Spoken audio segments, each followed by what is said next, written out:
Hi, കുംഭമേളയുടെ ചരിത്രം. ഞാനിത് ജനം ടി വിന്ന് അടിച്ചു മാറ്റിയതാണ്. എനിക്കിത് ഡൗട്ട് തോന്നിയിട്ട് ഞാൻ പോയി ഒന്ന് അന്വേഷിച്ചാണ് എന്താണ് കഥയൊന്നും അറിയണം. കേൾക്കാം. എന്താണ് കുംഭമേള? പാലാഴി കടഞ്ഞ് അമൃത് ഉണ്ടാക്കി അമൃതിന് വേണ്ടിയിട്ട് ദേവാസുരന്മാർ തമ്മിൽ യുദ്ധം നടന്നുകൊണ്ടിരിക്കുമ്പോൾ ഈ അമൃത് മറ്റുള്ളവരുടെ കയ്യിൽ എത്തിപ്പെടാതിരിക്കാൻ വേണ്ടി ഗരുഡൻ അമൃതുമായി പറന്ന് നടന്നു. അപ്പോൾ ഈ പറന്ന് നടക്കുന്നതിൻ്റെ ഇടയിൽ ക്ഷീണം വന്നപ്പോൾ അത് അസുരന്മാരുടെ കയ്യിൽ പെടാതിരിക്കാൻ പുണ്യതീർത്ഥങ്ങളിൽ സ്ഥാപിച്ചുകൊണ്ട് ഗരുഡൻ വിശ്രമിച്ചു എന്നുള്ളതാണ്. അപ്പോൾ ദേവന്മാരുടെ ഒരു ദിവസം എന്ന് പറയുന്നത് മനുഷ്യരുടെ ഒരു വർഷമാണ്. അപ്പോൾ 12 ദിവസം ദേവാസുര യുദ്ധം നടന്നു എന്നുള്ള കണക്കിലാണ് 12 വർഷം കൂടുമ്പോൾ ഈ സ്ഥലങ്ങളിൽ കുംഭമേള ആചരിക്കുന്നത്. അപ്പോൾ ഈ തീർത്ഥഘട്ടങ്ങളിൽ അമൃതകുംഭം വെച്ചതുകൊണ്ട് ആ തീർത്ഥങ്ങളിൽ ആ കുംഭത്തിൽ പറ്റിപ്പിടിച്ചിരിക്കുന്ന അമൃതിൻ്റെ അംശം കലരുകയും ഈ 12 വർഷം കഴിഞ്ഞ് അതേ മുഹൂർത്തം വരുന്ന സമയത്ത് ആ തീർത്ഥസ്നാനങ്ങളിൽ അമൃതിൻ്റെ സാന്നിധ്യം ഉണ്ടാകും എന്നുള്ളതാണ് വിശ്വാസം. അപ്പം എന്താണ് കുംഭമേള നിങ്ങൾക്ക് ഏകദേശം പിടിയിട്ടില്ല. ഈ കഥ ഞാൻ പണ്ട് ചെറുപ്പത്തിൽ കേട്ടിട്ടുണ്ട് കേട്ടോ. ഞങ്ങൾ അവിടെ ഒരു ആശാട്ടിയമ്മയുണ്ട്. ആശാട്ടിയമ്മയുടെ വായിൽ നിന്ന് കേട്ട കഥയാണ്. ആ കഥ ഞാൻ നിങ്ങളുമായിട്ട് ഒന്ന് ഷെയർ ചെയ്യാം. ആദ്യമായിട്ട് പറയാം, ഈ ശിവനും വിഷ്ണുവും കൂടെ തമ്മിൽ കല്യാണം കഴിച്ചിട്ട്, കല്യാണം ഇന്ന മീൻസ് ഗന്ധർവ വിവാഹം കഴിക്കേണ്ടി വന്നു. കാരണം വിഷ്ണു മോഹിനി രൂപം പൂണ്ടു. മോഹിനി രൂപത്തിൽ അഗിഷ്ടനായ ശിവൻ അവർക്കൊരു കുട്ടിയെ കൊടുത്തു. ആ കുട്ടിയാണ് ശബരിമല അയ്യപ്പൻ എന്നാണ് ഇവർ പറഞ്ഞ കഥ. അതിനല്ലാതെ വേറൊരു ചരിത്രമുണ്ട്. മോഹിനി രൂപം കൂടാനുണ്ടായിരുന്ന ചരിത്രം എന്താണെന്ന് അറിയാമോ? പാലാഴി എന്ന് പറയുന്ന ഒരു സ്ഥലം, അത് മീൻസ് അതൊരു സമുദ്രമാണ്. ആ സമുദ്രത്തിൽ ഒരു വലിയ മലയും, ആ മല ഇങ്ങനെ വലിച്ചു മുറുകി വെച്ചിട്ട് ഒരു പാമ്പ്, ആ പാമ്പിനെ വെച്ച് ഇവരിത് കടയും. എന്തിനാ ഇത് കടയണമെന്നറിയാം? പാലാഴി കടഞ്ഞെടുത്തിട്ട് കിട്ടുന്ന അമൃത് ഉണ്ടാക്കാനാണ്. ഈ കടച്ചിൽ ഇതൊക്കെ എൻ്റെ ഒരു കൺസെപ്റ്റിലെന്ന് പറഞ്ഞു കഴിഞ്ഞാൽ പണ്ടത്തെ കാലത്ത് ഉപജീവന വൃത്തി എന്ന് പറയുന്ന പശു, മോര്, തൈര്, വെണ്ണ, പാല്, കടച്ചിലൊക്കെയാണ്. അപ്പോൾ അവരുടെ ആ ഐതിഹ്യങ്ങളിൽ അതും കൂടെ അങ്ങ് കോപ്പിറൈറ്റ് ചെയ്ത് ചേർത്തതാണ് ഞാൻ മനസ്സിലാക്കുന്നത്. അപ്പോൾ അതിനകത്ത് പാലാഴി കടയുമ്പോൾ ഒരുപാട് സാധനങ്ങൾ കിട്ടും, അമൃത് കിട്ടും. ഈ അമൃത് എന്തിനാണെന്ന് അറിയാമോ? അമരത്വത്തിനാണ്. അതിന് ഈ ആരൊക്കെ ഇത് ചെയ്ത് എഫർട്ട് എടുത്തത്? അസുരന്മാരും ദേവന്മാരും. അസുരന്മാരെന്ന് പറഞ്ഞാൽ നമ്മളെ ഭൂമിയിൽ ജീവിക്കുന്ന മനുഷ്യർ അസുരന്മാര്. ദേവന്മാരെന്ന് പറഞ്ഞാൽ അങ്ങ് സ്വർഗത്തിൽ ജീവിക്കുന്ന മുത്തുപ്പട്ടരുടെ മോന ഇന്ദ്രനും കൂട്ടരും. ഇന്ദ്രൻ പിന്നെ അതിന് രംഭ, തിലോത്തമ, ഉർവശി, മേനക, രംഭത്തിൽ, അങ്ങനെ കുറേ മധുരാക്ഷിമാരും ഉണ്ട് അവർക്ക്. അപ്പോൾ അങ്ങനെ ജീവിക്കണം. ഇടയ്ക്കിടയ്ക്ക് അവർ താഴോട്ടൊക്കെ വരും കേട്ടോ. അവർക്ക് അമരത്വത്തിന് വേണ്ടിയിട്ട് ഈ സാധനം തട്ടിപ്പറിക്കണം.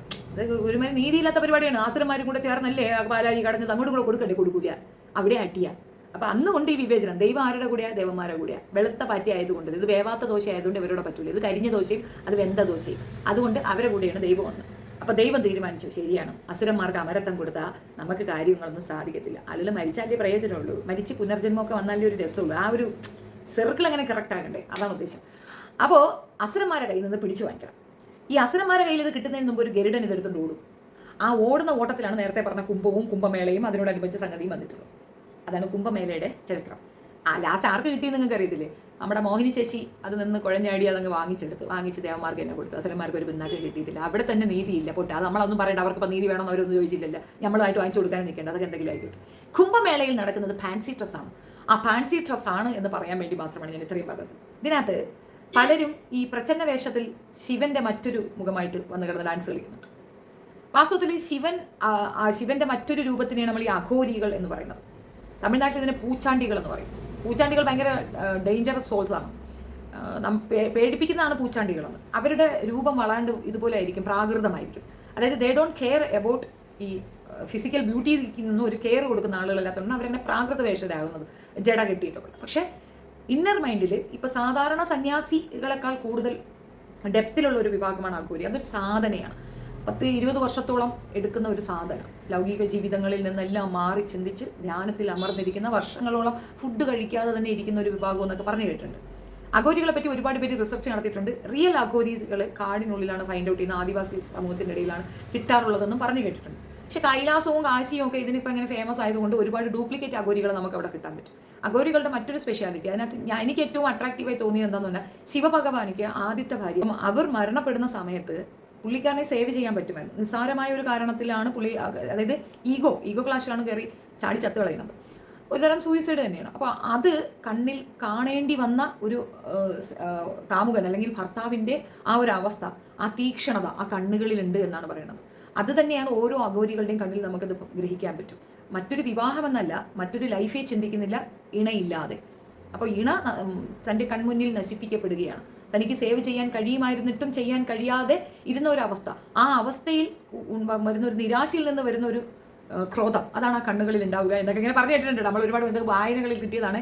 കൃത്യമായ എവിഡൻസ് ഒന്നും ആയിരിക്കത്തില്ല. ഇനിയിപ്പോൾ ശിവന്റെ ആൾക്കാരെല്ലാം കൂടെ എന്നെ ഒന്നും തല്ലണ്ട. ഏകദേശം ആ ഒരു നിശ്ചയദാർഢ്യം കൊണ്ടാണ് എനിക്ക് ഒരു അട്രാക്ഷൻ തോന്നിയിട്ടുള്ളത് ശിവഭഗവാനോട്. കാരണം ഒറ്റ പത്നി വ്രതനായിരുന്നല്ലോ, അങ്ങനെ ഒരു കൺസെപ്റ്റ് ഉണ്ടല്ലോ. പിന്നെ ക്ഷിപ്രകോപി, ക്ഷിപ്രസാദി, ഇങ്ങനെയൊക്കെ കുറേ കൺസെപ്റ്റ് ഒക്കെ ഉണ്ടല്ലോ. അപ്പോൾ അതൊക്കെയാണ്. അപ്പോൾ എന്ത് തന്നെയായാലും അദ്ദേഹത്തിനെ അപമാനിക്കലാണ് ഈ കാണിക്കുന്ന പേക്കൂത്തുകൾ കൊണ്ട് കിട്ടുന്നതെന്നാണ് എനിക്ക് മനസ്സിലായിട്ടുള്ളത്. പ്രാകൃതരായിരിക്കാം, പ്രാകൃതം ഒരു ലെവൽ താണ്ടി മറ്റൊരു ലെവലിലേക്ക് എത്തും. അത് മറ്റൊന്നും കൊണ്ടല്ല, റിയാലിറ്റിയെ ഫേസ് ചെയ്തിട്ടുള്ളവർക്ക് ചിലതൊന്നും ഒരു പ്രശ്നമാവത്തില്ല. ഉദാഹരണം, ഒരു ഡോക്ടറിൻ്റെ അടുത്ത് നമ്മളെ കൈയൊന്നും മുറിഞ്ഞത് കാണിച്ചു കൊടുത്താൽ അവർ സ്കേർഡ് ആവത്തില്ല. അവർ നോക്കിയിട്ട് ഇറ്റ്സ് ഓക്കെ, ഇത് ഇത്ര സമയം കൊണ്ട് ക്യൂർ ആകുമെന്നും ഇത് തുന്നി കെട്ടാമെന്നും കാണും. ആ ബ്ലഡ് പോലും അവരെ അപ്സെറ്റ് ആക്കത്തില്ല. ബിക്കോസ് അവരത് കണ്ട് യൂസ്ഡ് ആയതുകൊണ്ട് അവരത് ഓക്കെ അങ്ങനെ ഒരു ടൈമിലേക്കായിരിക്കും. അത് തന്നെയാണ് ഇത്തരത്തിലുള്ള സന്യാസികളുടെ ഒരു രീതി. അവർ ഈ ശവശരീരങ്ങളുമായിട്ടും അത് തീ വെക്കുന്നതും ഒക്കെ ആയിട്ട് ഇൻട്രാക്ട് ചെയ്ത് നിൽക്കുന്നവർക്ക് മരണഭയം ഉണ്ടാകത്തില്ല. മരണത്തിനോട് അവർക്കൊരു പ്രത്യേകിച്ചൊരു ഇതൊന്നും ഉണ്ടാകത്തില്ല. അങ്ങനെയുള്ള കുറച്ച് പേരാണ് ഈ രീതിയിൽ പ്രാകൃതമാരായി നമ്മളോട് ഇടപഴകുന്നത്. എന്താണ് ഇവരിങ്ങനെ, ഇവർ മുരടന്മാരെന്താണ് എന്നൊക്കെ നമ്മൾ ചിന്തിക്കുന്നതിനുള്ള ആൻസറാണ് പറഞ്ഞത്. ആകെ മൊത്തത്തിൽ ഹൈന്ദവ മതത്തിനുണ്ടായിരുന്ന ഒരു സംസ്കാരം അതിനെ വല്ലാണ്ട് നശിപ്പിച്ച് ഇന്ത്യയുടെ മുഖത്തിനെ തന്നെ അവഹേളിക്കുന്ന രീതിയിലുള്ള പ്രച്ഛന്ന വേഷ മത്സരമാണ് അവിടെ നടക്കുന്നത്. ഇപ്പം നിങ്ങൾ ഈ വീഡിയോയിൽ കാണുന്നത് ശ്രദ്ധിക്കുക. ആ ലിംഗം തൊട്ട് വന്ദിക്കുകയാണ് ഈ സ്ത്രീ. എന്തിനാണെന്തോ ഇതേപോലെ കുറേ അവിടെയുണ്ട്. ഏതെങ്കിലും ഒരുപാട് പഠനങ്ങൾ നടത്തിയ അല്ലെങ്കിൽ സന്യാസി വർഗ്ഗങ്ങൾക്കിടയിൽ കൂടെ അവർക്ക് വേണ്ടി റിസർച്ച് നടത്തിയ ഒരുപാട് പേരുണ്ട്, ഒത്തിരി പെൻഷനുണ്ട്. ഏതെങ്കിലും ഒരാൾ സന്യാസം എന്ന് പറയുന്നത് തെണ്ടലാണെന്ന് പറഞ്ഞ് നിങ്ങൾ കേട്ടിട്ടുണ്ടോ? അവർക്ക് ഇതിനെ പണം, അവരെവിടെ പോയാലും ഭിക്ഷാന്തേഹിയാണ്, അതായത് ആഹാരത്തിന് മാത്രമേ അവർക്ക് അത് ചെയ്യേണ്ടതുള്ളൂ. ഇവർക്ക് എന്തിന് പണം കൊടുക്കുന്നു? ഇപ്പം ഈ പറയുന്ന 700-7,000 കോടി ജനങ്ങൾ അവിടെ ചെന്നു എന്ന് പറയുന്നത് വാസ്തവം തന്നെയാണ്. അവർ ചെന്നിട്ടുണ്ടാവും. മെജോറിറ്റി ആൾക്കാർ വന്നിട്ടുള്ളത് ഇതിൽ നിന്ന് നല്ലൊരു ഫണ്ട് റേസ് ആവും. കാരണം മന്ദബുദ്ധികളാണല്ലോ കൂടുതൽ അവിടെ ചെന്ന് ചാടി കൊടുക്കണം. അവർ പോയതെന്തിനോ വരുന്ന ആ സമയത്തുള്ള ആ വെള്ളം കുളിക്കുക, അതിൽ കൂടെ ഒരു മോക്ഷം, അതിൽ കൂടെ എന്തോ ഒരു അമരത്വം, കുറച്ചു കാലം കൂടെ ആയുസ് നീട്ടി കിട്ടുക, ഇതൊക്കെയാണ് കൺസെപ്റ്റ്. അപ്പം അതിനൊക്കെയായി പോയവർ അത് ചെയ്തിട്ട് തിരിച്ചു പോരുന്നതിന് പകരം അഘോരികളായി വേഷം കെട്ടി നടക്കുന്ന പ്രച്ഛന്ന വേഷധാരികൾക്ക് പണം കൊടുക്കുന്ന രീതിയുണ്ട്. അത് കൊടുക്കുന്നത് കൊണ്ടാണ് ഇത്രയധികം ക്രൗഡഡായി ഈ ഭസ്മവും വാരി തേച്ച് ഈ തലയോട്ടികളും ഒക്കെ പറക്കി കെട്ടിക്കൊണ്ട് അവിടെ ഈ പേക്കൂത്തിന് വന്ന് കിടക്കുന്നത്. ഇത്രയധികം തലയോട്ടികൾ ഇവർക്ക് എവിടെ നിന്ന് കിട്ടി? അതാ കാശിയിൽ നിന്ന് കിട്ടുന്നതായിരിക്കാം. എനിവേ, ഇത് ഇട്ടുകൊണ്ട് അവർ നടക്കുന്നത് ഇത് കൊണ്ട് സേവ് ചെയ്ത് വെക്കും, നെക്സ്റ്റ് ഇയറിലേക്ക് വരാം, അല്ലെങ്കിൽ 12 വർഷത്തെ ഒരിക്കലാണ് ഇത് വരുന്നത്. പക്ഷേ ഈ പ്രച്ഛന്ന വേഷം ഇവരിത് കണ്ടിന്യൂ ചെയ്യും. ഇത് നമ്മളുടെ സമൂഹത്തിൽ കൊടുക്കുന്നൊരു ഇമ്പാക്റ്റ്, അത് അവരുടെ വിശ്വാസമാണെങ്കിൽ പോലും ഒരു സംസ്കാര സമ്പന്നമായ ഒരു രാജ്യത്തിന് ഉതകുന്ന ഒരു സാധനവും ഇതിനകത്തില്ല. ഇത് കൊണ്ട് നടന്ന് ഈ ഭിക്ഷയെടുപ്പും ഈ കളിയും ഇതിനെ ഞാൻ പറഞ്ഞില്ല, ഇതിന് മുമ്പ് ഞാനൊരു വീഡിയോ ഇട്ടിട്ടുണ്ടായിരുന്നു, അതിനകത്ത് അടിക്കുകയാണ് റോഡിൽ കൂടെ പോകുമ്പോൾ. അത് അഘോരികളുടെ ഒരു രീതിയാണെന്ന് പറഞ്ഞ് കേട്ടിട്ടുണ്ട്. പക്ഷെ അത് ചുമ്മാ പോകുന്നവരെയൊന്നും അവർ തല്ലാറില്ല. അവർക്ക് അവരെ മനസ്സിലാക്കാൻ പറ്റും. അതായത് അതിൻ്റെ ഒരു ശരിക്കും സയൻസ് എന്താണെന്ന് പറഞ്ഞു കഴിഞ്ഞാൽ, നമ്മൾ കുറേ കാലം കഴിയുമ്പോൾ ഏജ്ഡായ ആളുകളെടുത്ത് നമ്മൾ ചില കാര്യം ഇപ്പം അടുപ്പിൽ വല്ലതും വെച്ചിട്ടുണ്ടെങ്കിൽ അവർക്ക് അതിൻ്റെ സ്മെല്ലിൽ തന്നെ അതിന് ഉപ്പുണ്ടോ അല്ലെങ്കിൽ അത് കരിഞ്ഞോ അതിൻ്റെ ഒരു അവസ്ഥ എന്താണെന്നൊക്കെ അവർക്ക് പറയാൻ പറ്റും. അതായത് എക്സ്പീരിയൻസ് ആണത്. അതേപോലൊരു എക്സ്പീരിയൻസ് ആണ് ഈ അഘോരികളിൽ സ്വാഭാവികമായിട്ട് വന്ന് കയറുന്നത്. ആ എക്സ്പീരിയൻസിൽ ഒരു മനുഷ്യൻ്റെ കണ്ണുകളിൽ നോക്കിയാൽ അവനെക്കുറിച്ച് പഠിക്കാൻ സാധിക്കും, അവൻ്റെ ഹെൽത്ത് വൈസ് പറയാൻ പറ്റും. അപ്പോൾ അത് പ്രവചനമാണ്, അവർക്ക് എന്തോ ദിവ്യ ദൃഷ്ടി കിട്ടി, ദിവ്യ സംഭവം, ഇതൊക്കെ പറയണത് അത് ദിവ്യത്വമാണോ എന്ന് ചോദിച്ചാൽ അതങ്ങനെ വിശ്വസിക്കുന്നവരുണ്ട്. പക്ഷെ അല്ലാത്തവർക്ക് മറ്റൊന്നും അല്ലാതെ അതൊരു പ്രത്യേകതരം കഴിവാണ്.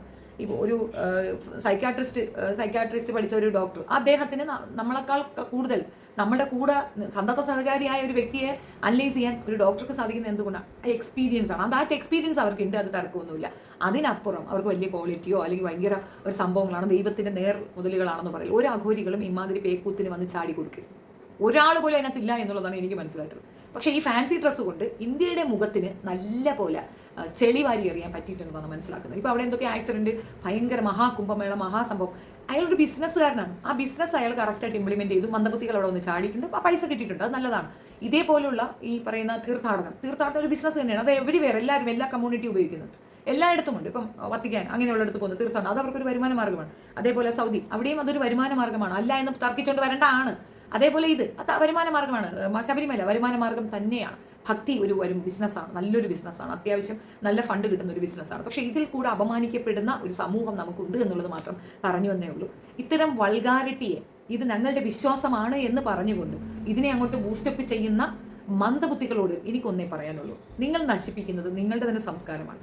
അത്രയും 30 കോടി ദൈവങ്ങളും സർവ്വ ജീവജാലങ്ങളെയും റെസ്പെക്റ്റോടു കൂടിയും ദൈവമായി മനസ്സിലാക്കി റെസ്പെക്റ്റോടു കൂടി ജീവിക്കാൻ സാധിക്കുന്ന ഒരു വിഭാഗം ഈ രീതിയിൽ വൾഗറിസം കൊണ്ടുവരുന്നതിനോട് മനസ്സിലാകുന്നില്ല. നല്ല പോലെ സാധനകളിൽ കൂടെ അഘോരിയായ നല്ല ഒരു വിഭാഗത്തിനെ ഈ രീതിയിൽ അവഹേളിക്കുന്ന എന്തിനാണെന്ന് മനസ്സിലാകുന്നത്. ഇരുന്ന് കൊടുത്തിട്ട് സുന്നി തൊട്ട് തൊഴുതാൽ ഏത് അഘോരിയാണ് സുന്നി തൊട്ട് തൊഴാൻ പറയുന്നത്? അതൊരു കൺസെപ്റ്റാണ്. ഈവൻ ഒരു പെണ്ണോ ആണോ അതിനകത്ത് ടച്ച് ചെയ്താൽ പോലും ദേ വോണ്ട് റിയാക്ട്, ബിക്കോസ് അവർക്ക് ആ ഫീലിംഗ് ഇല്ല. അതവർക്ക് ലൈംഗിക ശേഷി ഇല്ലാഞ്ഞിട്ടല്ല, അവർക്കത് അവർ മെന്റലി അതിന് തയ്യാറായിരിക്കും, പ്രിപ്പയർ ദംസെൽഫ് കാമാകാനുള്ള ഒരു ഇതുണ്ട്. അതിനങ്ങനെ ഇൻസൾട്ട് ചെയ്യുകയാണോ വേണ്ടത്? അതായത് നമ്മൾ എന്ത് ശീലിക്കുന്നു, നമ്മൾ എന്താണ് ഉദ്ദേശിക്കുന്നത്, അതിൻ്റെ നേർ വിപരീതമാണ് ആളുകളിലേക്ക് കിട്ടുന്നത് എന്നുള്ളതാണ് ഈ ഒരു തോന്നിവാസം കൊണ്ട് എനിക്ക് മനസ്സിലായിട്ടത്. പറയുക എന്നുള്ളത് നമ്മുടെ ഉത്തരവാദിത്വം. പിന്നെ ഇതിനകത്ത് കുറേ കമൻസ് വന്നിട്ടുണ്ട്, ഞാൻ കമൻസിന് വേണ്ടിയിട്ട് ഒരു വീഡിയോ ചെയ്യുന്നതായിരിക്കും. ആ വീഡിയോയിൽ എനിക്ക് എന്തായാലും മറുപടി ഉണ്ട്. ഇതിൽ താഴെ ഒരു കമൻസ് അറിയാം. പിന്നെ എൻ്റെ അമ്മയ്ക്കും അച്ഛനും ഒക്കെ പറയുന്നത്, എൻ്റെ അമ്മ 19 വയസ്സുള്ളൊരു സ്ത്രീയാണ്, ഞാൻ അവരെ റേപ്പ് ചെയ്തു അല്ലെങ്കിൽ അവരെ കളിച്ചോ എന്നൊക്കെ ചോദിച്ചാൽ ഞാൻ നിങ്ങളുടെ വീട്ടിൽ ഇരിക്കുന്ന അമ്മയെയും പറയും. എനിക്കാണെങ്കിൽ സർട്ടിഫിക്കറ്റ് ഒന്നും വേണമെന്നുള്ള ആളല്ല, ഭയങ്കര കുഴപ്പമാണ്. അപ്പോൾ അത് കേൾക്കാൻ താല്പര്യമുള്ളവർ വന്നിട്ട് തോന്നിയാസം എഴുതി വയ്ക്കാം. മാന്യമായിട്ട് ക്രിറ്റിസിസം അക്സെപ്റ്റ് ചെയ്യും, അതിന് നല്ല മറുപടിയും ഉണ്ടാക്കും. Thank you. എന്നാൽ ഇനി ഫാൻസി ഡ്രസ്സ് കുറച്ച് ഓവറല്ലേ? ആ പോട്ടെ.